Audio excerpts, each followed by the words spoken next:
Come join me for a day in my life as I try to wrangle my own cats up, bust my cats with their boyfriends, get followed by cats when I'm out for a walk.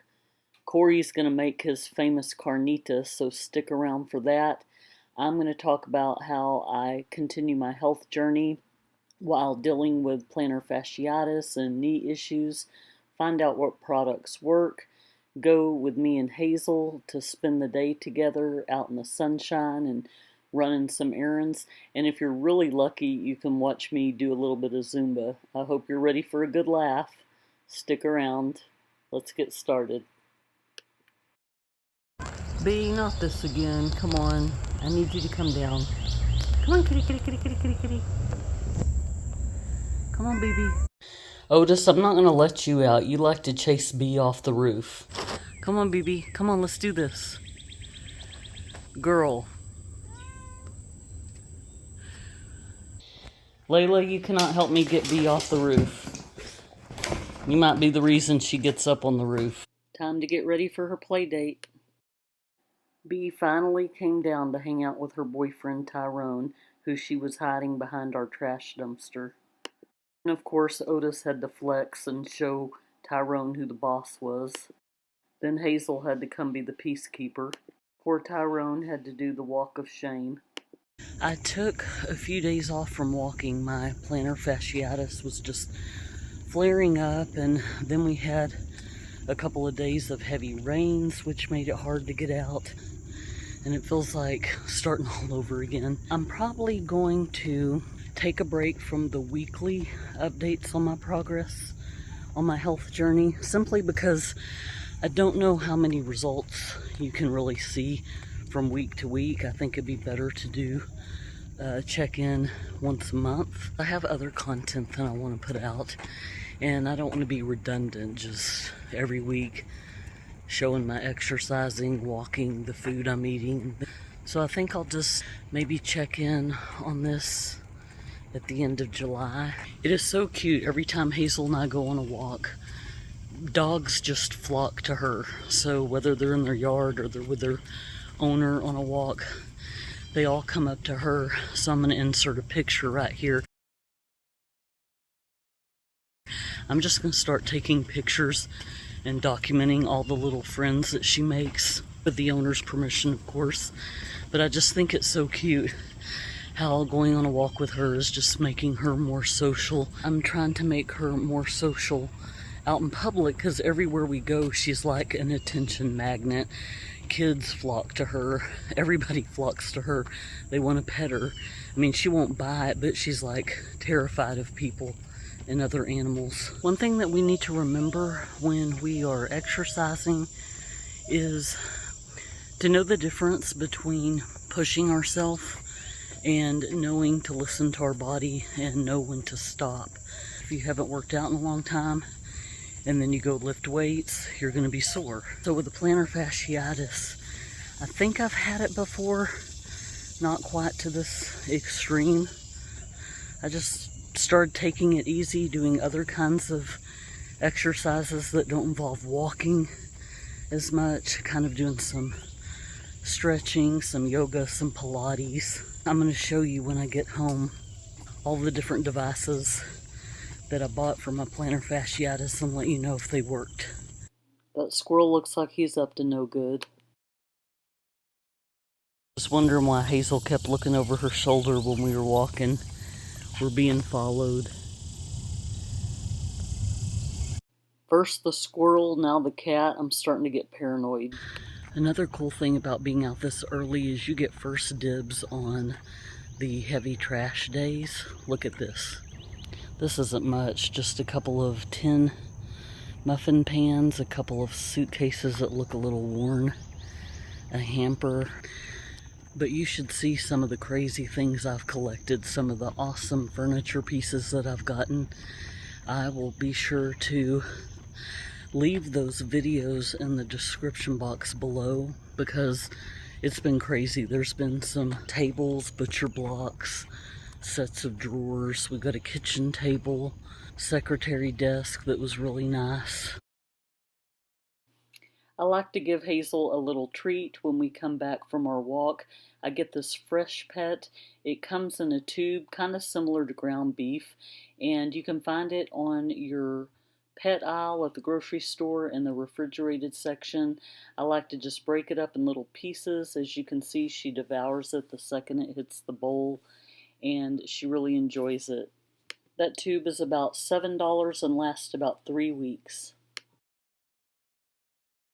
Hazel, did you enjoy your walk? Are you pooped? This is my routine when I get back from a walk. I pretty much have an ice pack for every part of my body. I might as well just have a full body armor. Corey said it would probably be cheaper if we just bought a meat locker for me to just walk in and stand in for about 10 minutes. But anyway, so this right here is my knee brace, so it has built-in insulation, and I just slide this on my knee. And then I also have a similar one for my foot that helps with the plantar fasciitis. I just put it on and then kind of just sit there for about 10 minutes. And then this right here is one I have for my hand. It's a glove ice pack, and it really helps with the swelling because I have some rheumatoid arthritis going on, and I feel like Michael Jackson right now. I also love using this roller ball instead of an ice pack on my neck or wherever I'm aching, and it's just so nice to be able to roll that around and not have to worry about ice melting and getting you all wet. This right here is really cool. This helps with my plantar fasciitis. You can see the ice pack right there, and I just put it on the bottom of my foot because that's kind of a hard and weird angle to get with an ice pack. And I can just put the brace on like that and then rest my foot down on the ground and put that weight on it, and it really applies a lot of relief to the bottom of my foot. This little stone roller is really cool. I think I got this on Amazon, and you just put it in the freezer and then roll it on your neck and your face. It kind of helps relieve you of puffiness. And then I also have this similar device that I got at the Dollar Tree, and it's this little pink thing here, and I use this for under my eye. It's the same thing. It just rolls around your eyelids, and it helps you reduce swelling under your eyes. And this is one of those stress relief balls that you can squeeze to kind of get some tension out, and I like to use it on the ball of my foot to kind of roll around and strengthen the muscles that are causing the plantar fasciitis. And of course, Hazel had to come crash my video, but she's super cute and she can get away with it. And I apologize if you hear an occasional dinging when I'm editing. I keep getting notifications, but I finally figured out how to silence that. Plantar fasciitis can be caused by different things. In my case, I know one of the #1 reasons is to all of a sudden increase your working out. If you're not used to working certain muscles and then all of a sudden you start walking once, twice a day for an hour and a half, then that can do it to you. You want to start out with a good pair of walking shoes. I'm going to start out with just my lounge shoes. I've got some flip-flops that have arch support, and the reason that I wear these as my lounge shoes is because another foot problem I used to suffer from is bunions, and when I would wear closed shoes or sandals that kind of restricted and pushed on my bunions, it just caused a lot of pain, and I found that when I wore these, my bunions weren't hurting as bad. They're a little bit more pricey. They're not your average flip-flops that are flat. They have some arch support. So have a pair of hiking shoes. I don't know if you would necessarily call them hiking shoes. I do. They also offer some arch support. They're not flat, but they're sandals.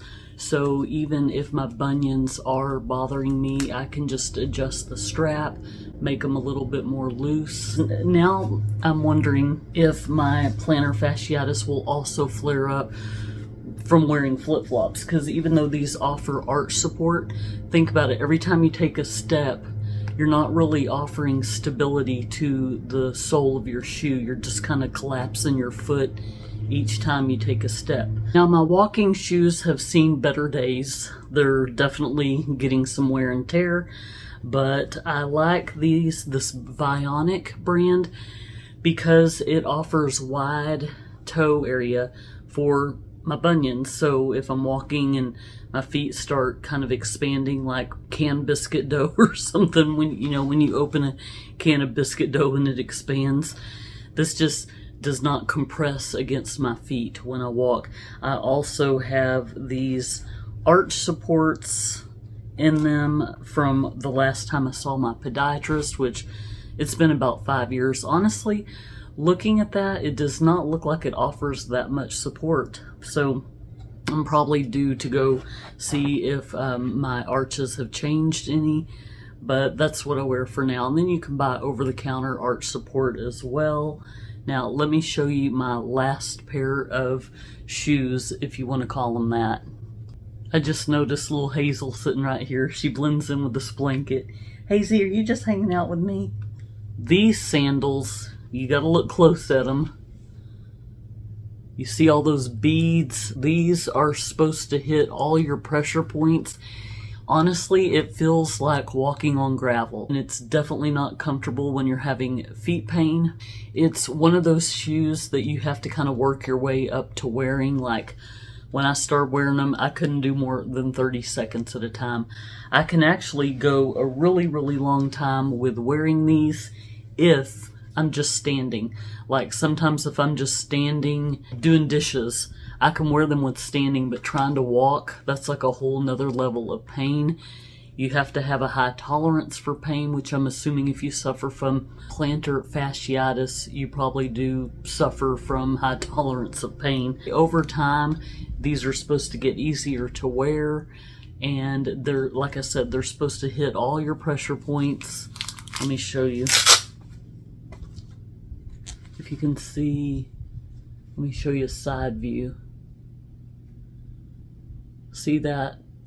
Pretty uncomfortable, I'm not gonna lie. It's one of those things that you gotta get through the pain to feel the relief. So let me show you what they look like on.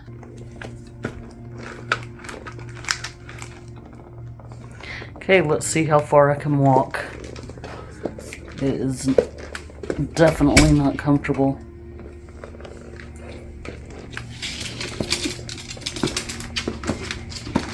I mean, I'm getting better at it. Hi, Layla. Kind of reminds me a lot of acupuncture, except it's not actually puncturing your skin, although it really kind of feels like it is. But it's really neat. It's like these beads twist. They twist when you step on them. So somehow it knows how to hit all those pressure points. When you have an injury, a lot of times it's good to rotate between ice and heat. I practically have a full body cast with all the different things I have, because I have rheumatoid arthritis going on in my wrist. For years I was a sign language interpreter, which you might have picked up on because a lot of times when I talk I'm using my hands. That and just being double jointed all these years. Look at my fingers. See, they do weird stuff. I've just always been able to hyperextend my hands, and you'll see that. You'll notice that when I'm cooking, you'll see my fingers lock up in weird ways. So long story short, I'm kind of getting some rheumatoid arthritis, and so I have that iced glove that I can put on my hand. Whatever body part you can think of, you can find an ice pack that's designed for it. So I'm going to show you some of the other things I use on my feet. But before I do that, let me show you how I wrap my foot to kind of hold it in place when it's injured and to keep it from swelling up too much. This compression wrap, and then the little strap that goes over it that holds it in place.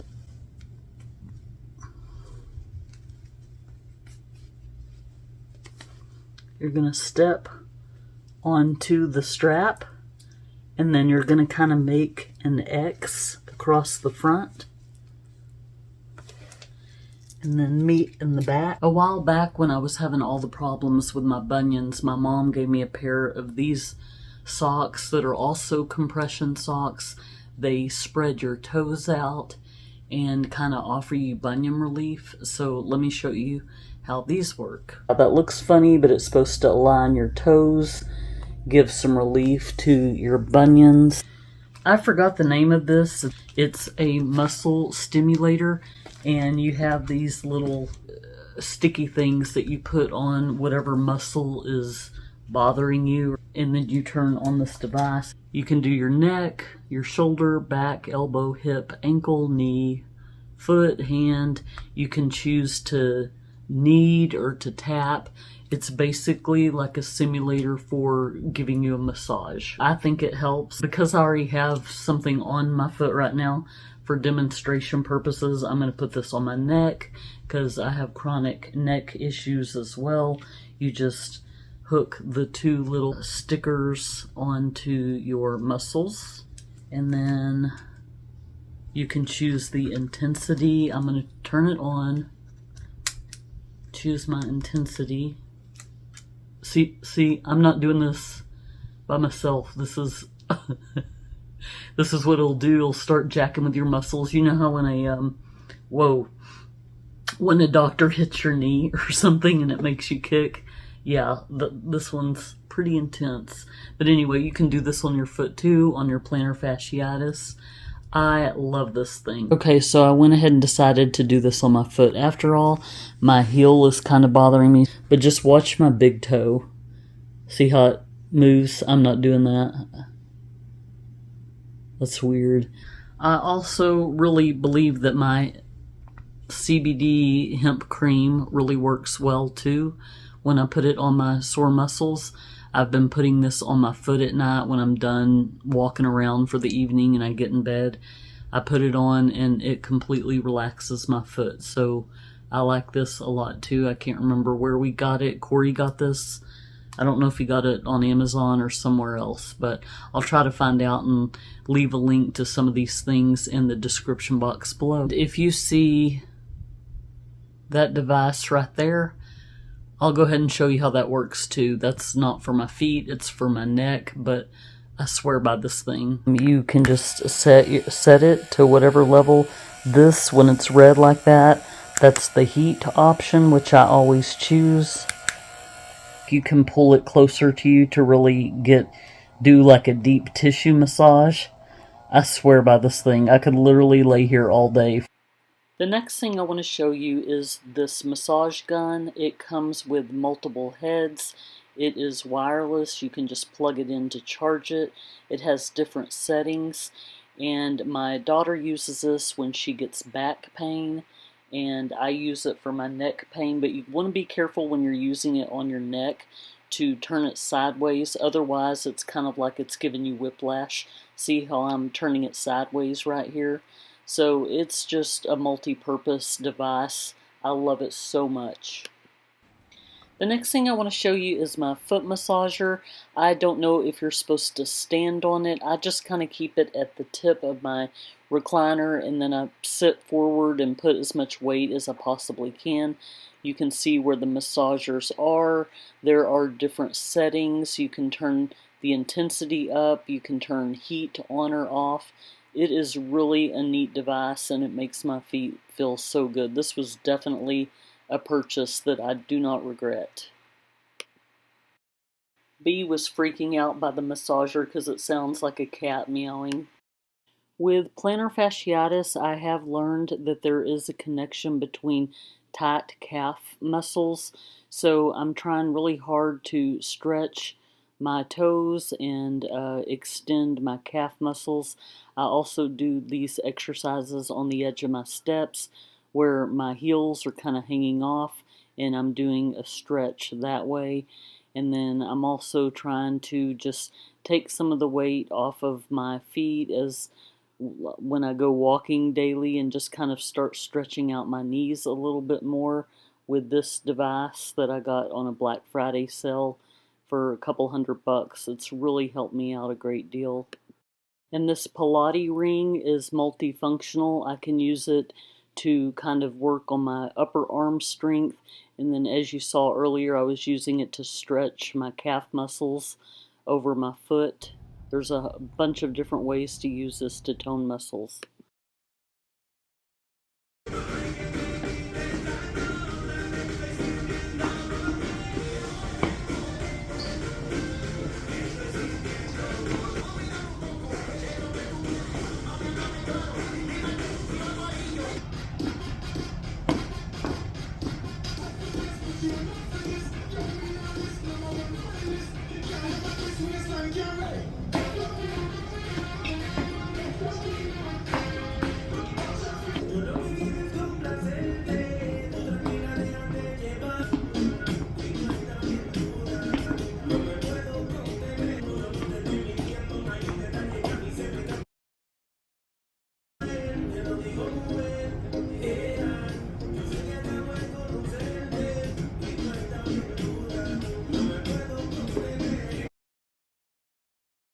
Corey and I made a quick trip to Lowe's, and he had to pick up a light for our front porch.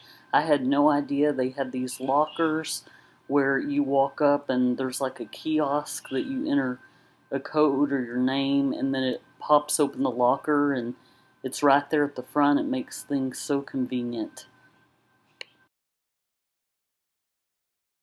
After a long day of working out and running errands, I am so blessed and thankful to have a husband who loves to cook. So Corey made his famous slow cooker carnitas. He just took a pork roast, stabbed the meat a bunch of times so that the seasonings could get down in the meat, and then he put his famous seasoning that's a mixture of all these spices that we like to use. Then he took a little bit of red wine that we bought at the store, but he smoked it on the smoker just to give it a extra kick. And then we added a little bit of orange juice to the mix and a little bit of Coke because we wanted the carbonation to kind of tenderize the meat. We didn't really measure anything, so we were just basically winging it today, as we always do. And then we added an onion, some mandarin oranges. We did some jalapenos from our garden, some limes, and a couple of basil leaves. Alright guys, this thing's done. It's been about 7 hours, I think. So what I'm going to do is I'm going to put it in this pan. I'm going to shred it up. Okay? Probably get another fork to help out, but just, you get the idea. And then what I'm going to do is put a little juice in there with it, and then we're going to put it in the broiler to crisp it up, because a good carnitas has a little bit of crisp on it. So after we take it out of the broiler, I'll show you what it looks like then. Okay, so here is the end result of the carnitas in the broiler for about 20 minutes. They came out just like burnt ends, which is what I love. Corey is heating up some tortillas. We're going to wrap these carnitas up and do a taste test in just a moment. Time for the taste test. Give it a try. It's got enough seasoning on it. Probably add some jalapeno to my next one. Those crunchy bits and what makes this dish good.